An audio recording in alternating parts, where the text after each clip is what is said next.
Hello friend, my name is Shailendra Rathore.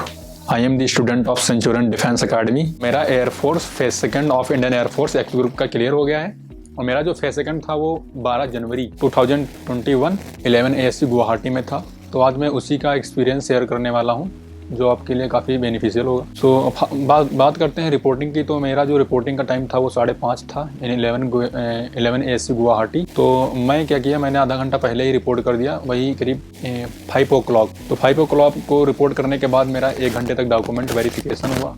फिर उसके बाद क्या हुआ कि PFT के लिए हमको एक बस के द्वारा 2 से 3 किलोमीटर जो ASC है वहाँ से लगभग 2 से 3 किलोमीटर दूर है PFT ground of Indian air force.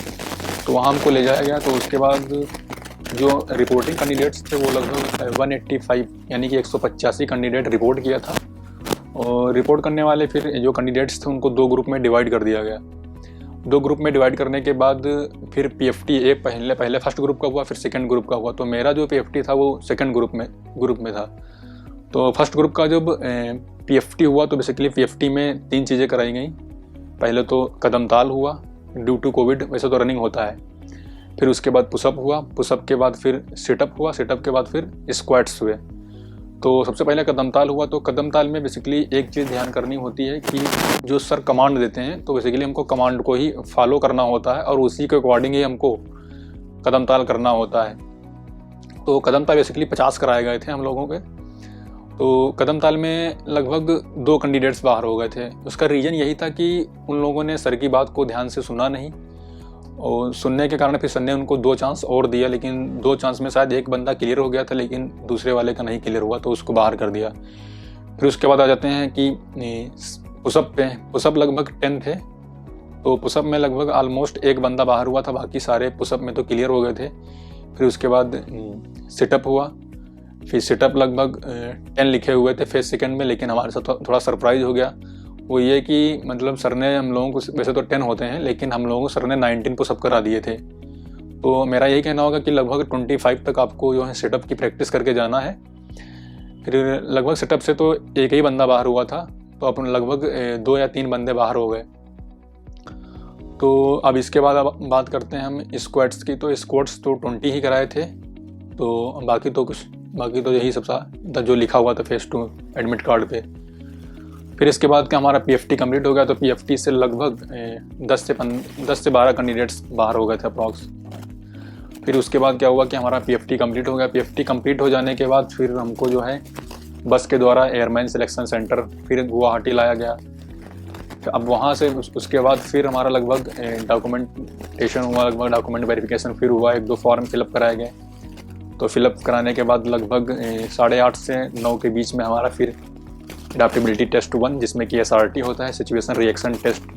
Situation reaction test में बेसिकली आपको क्या 45 SRT दी होती हैं और उनको 30 मिनट्स में आपको कंप्लीट करना होता है, यानी कि 30 मिनट में 45 SRT कंप्लीट करनी होती है। उसमें सर ने इंस्ट्रक्शन भी दिया हुआ था कि आपको एक भी SRT छोड़नी नहीं है, मतलब आपको पूरी कंप्लीट करनी है 30 मिनट में। तो लगभग 9 बजे हमारा स्टार्ट हुआ SRT। तो SRT में बेसिकली 8 से 9 क्वेश्चन रीजनिंग के होते हैं, बाकी सारी सिचुएशंस होती हैं। सिचुएशंस बेसिकली हमारी जो बेसिक लाइफ से ही रिलेटेड होती हैं। जैसे कि एक सिचुएशन थी कि अगर आप ट्रेन में जा रहे हैं और ट्रेन के गेट पे खड़े हुए हैं और ट्रेन चलने से पहले ही एक बच्चा है वो गिर रहा है, तो आप क्या करेंगे।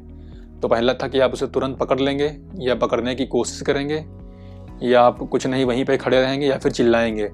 तो बेसिकली इसमें जो था पहला ही ऑप्शन सही होगा कि मतलब क्योंकि ट्रेन अभी चली नहीं थी, वो बच्चा गिर रहा था, मतलब ट्रेन चलने से पहले, तो हमको उसको क्या होगा तुरंत पकड़ लेना होगा।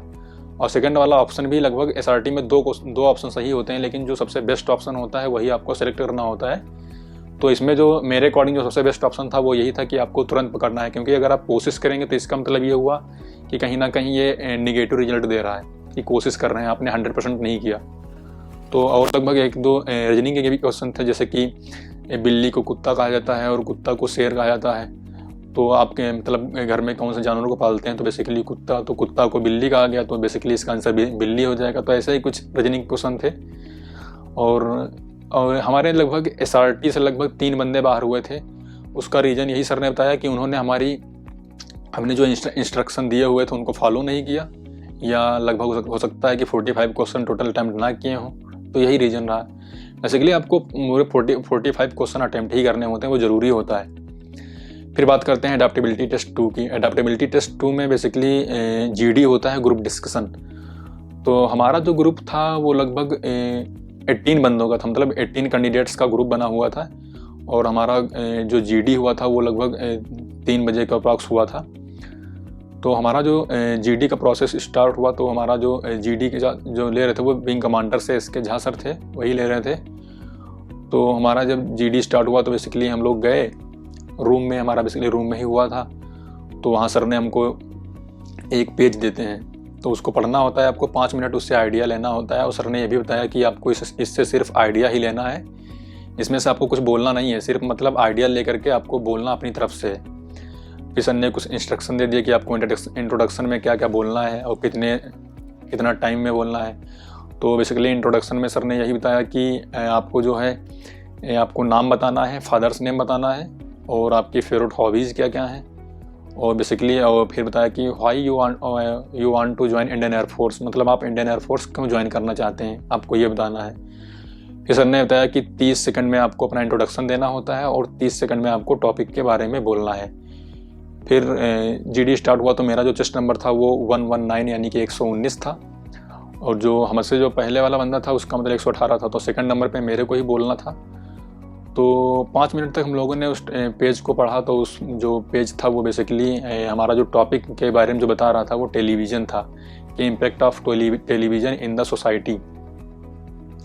तो सभी लोगों ने पढ़ लिया। फिर सर ने पेज अपने वापस ले लिया। फिर चेस्ट नंबर 118 से शुरुआत हुई।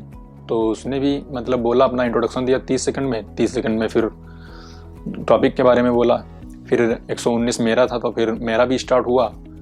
तो लगभग 30 सेकंड मैंने भी अपना इंट्रोडक्शन दिया, 30 से 35 सेकंड तक। फिर उसके बाद मैंने जो है टॉपिक के बारे में बोला, और मैंने लगभग 45 सेकंड तक बोला था अप्रॉक्स। मेरा जो इंट्रोडक्शन और टॉपिक का जो टाइम ड्यूरेशन था वो लगभग 1 मिनट 25 सेकंड तक था। तो उसके बाद सर ने फिर मेरे को नेक्स्ट बोल दिया था, क्योंकि मतलब मेरा टाइम थोड़ा ज़्यादा हो गया था। तो फिर नेक्स्ट वाले मतलब जो कैंडिडेट्स थे उन्होंने सभी लोगों ने अपना इंट्रोडक्शन अच्छे से दिया और फिर टॉपिक के बारे में बोला। फिर उसके बाद जीडी स्टार्ट हुआ। तो जीडी में बेसिकली क्या हुआ कि 2 जो कैंडिडेट्स थे तो मतलब बहुत ज़्यादा बोल रहे थे। बोलने का मतलब क्या, हम सोचा कि मैं इनिशिएट करूं, लेकिन इनिशिएट करने का मौका ही नहीं दिया उन लोगों ने। वो बोले जा रहे थे लगातार। तो फिर मैं चुप हो गया। फिर उसके बाद क्या हुआ कि उन लोगों ने बोल लिया। फिर सेकंड नंबर पर बोलना चाहा, तब भी वही 2 कैंडिडेट्स थे वो बोले जा रहे थे। तो फिर उसके बाद भी हमको मौका नहीं मिला। फिर थर्ड टाइम पे फिर मेरा नंबर आया, तो मैंने फिर मतलब टेलीविज़न के बारे में बोला। तो मैंने थोड़ा हिस्ट्री के बारे में भी बोल दिया था। फिर इसके प्रोस एंड कॉन्स बोलना होता है। तो बेसिकली आपको जो टॉपिक बोलना होता है, पहले थोड़ा आपको इंट्रोडक्शन देना होता है, फिर उसके बाद प्रोस एंड कॉन्स यानी कि एडवांटेज और डिसएडवांटेज क्या हो सकते हैं टॉपिक रिलेटेड आपको बोलना होता है। तो फिर ये मेरा लगभग जीडी हुआ। फिर जीडी में मैंने लगभग 2 बार पार्टिसिपेट किया हुआ था। तो फिर सर ने देखा कि मतलब कुछ कैंडिडेट्स जो हैं वो नहीं मतलब बोल पा रहे हैं या दबे हुए हैं। तो सर ने फिर उनको मतलब हमारे ग्रुप को 2 भागों में डिवाइड कर दिया। मतलब लगभग 18 थे तो 9-9 का ग्रुप बना दिया। फिर सर ने कहा कि ठीक, अब आपको फर्स्ट वाला ग्रुप पहले बोलेगा, फिर सेकंड वाला ग्रुप बोलेगा। तो मेरा फर्स्ट वाला ग्रुप था, तो फर्स्ट वाले ग्रुप को मैंने इनिशिएट कर दिया था। तो उसका मुझे बेनिफिट मिला, इनिशिएट करने का बेनिफिट मिलता है। तो फिर मैंने लगभग इनिशिएट कर दिया। फिर इनिशिएट करने के बाद फिर सर ने सभी को टाइम दिया कि मतलब आप भी चेस्ट नंबर वाइज सबको बोला कि आप भी बोलिए। तो लगभग तो सभी लोगों ने बोल लिया था। फिर लास्ट में सर ने फिर कहा कि कंक्लूजन दीजिए, फिर कंक्लूजन भी दे दिया। फिर सर ने लास्ट टाइम पे एक बार और मौका दिया कि उन कैंडिडेट्स को जिन लोगों ने मतलब बिल्कुल बोला ही नहीं था, फिर सर ने कहा कि आप अपने आप को चेस्ट नंबर वाइज बोलना, जिसको मतलब बोलना है। सर ने कहा कि वो जानता है कि मैंने इस ग्रुप में नहीं बोला है और ईमानदारी से वो मतलब हमसे बोल सकता है बोलने के लिए, हम उसको टाइम दे देंगे। तो मतलब कुछ कैंडिडेट्स ने हाथ उठाया, मतलब दिया भी, मतलब बोला कि सर मुझे बोलना है। तो सर ने कहा ठीक, आपको हम 10 सेकंड देते हैं और 10 सेकंड में आप अपने ग्रुप को इंट्रोड्यूस कीजिए और टॉपिक के बारे में बोलिए। तो मैंने भी अपना चेस्ट नंबर बोला कि सर 119। तो कहा ठीक है, हम तुमको 10 सेकंड देते हैं बोलने के लिए। तो जैसे ही मैंने मतलब मैं बोलना शुरू किया तो सर ने मेरे को मतलब रोक दिया कि तुम 3 बार बोल चुके हो ग्रुप में, अब तुमको नहीं बोलना है, अब और कैंडिडेट्स को चांस देना है। तो मैं तो फिर चुप हो गया। उसके बाद मैंने फिर बोला ही नहीं। फिर जो कैंडिडेट्स नहीं बोले थे फिर उनको चांस दिया गया। तो ओवरऑल देखा जाए तो लगभग सभी कैंडिडेट्स ने बोला। कुछ 2-3 कैंडिडेट्स थे जो नहीं बोल पाए थे। फिर उसके बाद क्या हुआ कि हम लोगों को सर मतलब इंट्रोडक्शन वही लगभग 35 मिनट तक हमारा चला था। वैसे जनरली क्या होता है कि 20 to 25 मिनट में कंप्लीट हो जाता है, लेकिन हमारा जो था वो 35 मिनट तक चला गया। उसका रीज़न यही था कि जब हमारा जीडी कंप्लीट हो गया तो सर ने फिर हम लोगों को मोटिवेट किया कि सभी लोगों के आइडियाज़ मुझे बहुत अच्छे लगे कि मतलब सभी लोगों के अलग अलग पॉइंट्स आए। तो बेसिकली फिर हमारा सर ने हमको मोटिवेट किया। फिर मोटिवेट करने के बाद फिर हम लोगों का जीडी मतलब हम लोग फिर चले गए। तो बेसिकली मैं यही कहना चाहूँगा कि आपको जीडी में अगर अच्छी परफॉर्मेंस करना है तो आपको टॉपिक के बारे में थोड़ा ठीक ठाक नॉलेज होना चाहिए। और आपको जो है मतलब जीडी में बेसिकली आपको चुप नहीं रहना है, क्योंकि अगर आप चुप रहेंगे तो सर को लगेगा कि आपको थोड़ा आता नहीं है, मतलब बोल नहीं पा रहे हैं आप। तो आपको बोलना है, मतलब 2-3 बार आपको बोल देना है जिससे लगे कि हाँ मतलब हमको भी थोड़ा इंग्लिश में बोल सकता हूँ। तो बस यही जीडी का मेन एक्सपीरियंस यही होता है कि आपको मतलब ग्रुप में बोलना ही बोलना है, मतलब सर को लगे कि हाँ आप बोल रहे हैं। ये नहीं मैटर करता कि आप मतलब टॉपिक बहुत अच्छा आपको आता है, लेकिन आपको सेल्फ कॉन्फिडेंस बहुत ही अच्छा होना चाहिए और थोड़ा आपको हेजिटेशन नहीं होना चाहिए, मतलब थोड़ा फ्लुएंटली बोलना चाहिए। जीडी कंप्लीट हुआ। जीडी कंप्लीट होने के बाद फिर हमारा लगभग फिर डॉक्यूमेंटेशन प्रक्रिया हुई। डॉक्यूमेंटेशन होने के बाद फिर एक मतलब आपके जो है चेस्ट की मतलब एक आपकी फ़ोटो ली जाती है। उसमें आपको अपनी जो ड्रेस वगैरह जो कपड़े वगैरह पहने होते हैं उनको आपको उतार देना होता है, आपको फ़ोटो लेनी होती है। फिर फ़ोटो लेने के बाद फिर आपको जो है वापस कर दिया जाता है। फिर आपका डॉक्यूमेंट मतलब फॉर्म वगैरह फिलअप कराया जाता है। तो फॉर्म वगैरह फिलअप हो जाने के बाद फिर हमारा रिजल्ट वही करीब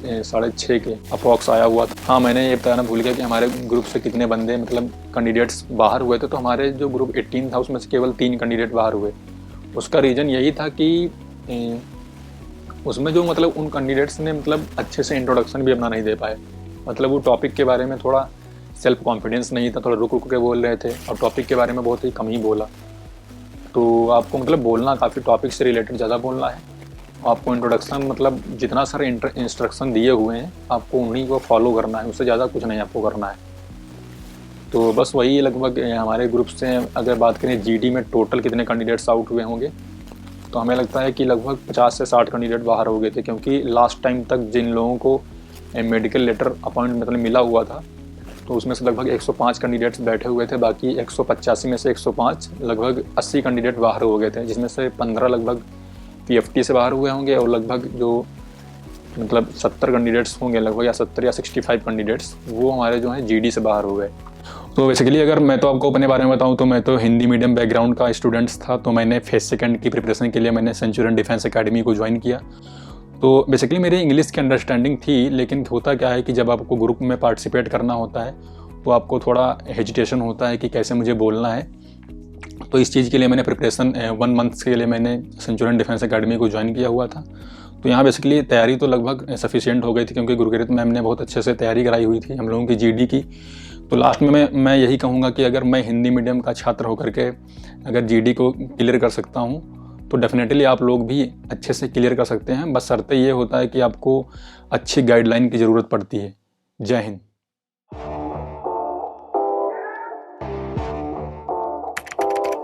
अगर आपने सेंचुरियन डिफेंस एकेडमी के YouTube चैनल को सब्सक्राइब नहीं किया है तो अभी सब्सक्राइब करें और बेल आइकन दबाएं ताकि लेटेस्ट नोटिफिकेशंस आपके पास में सबसे पहले पहुंचे।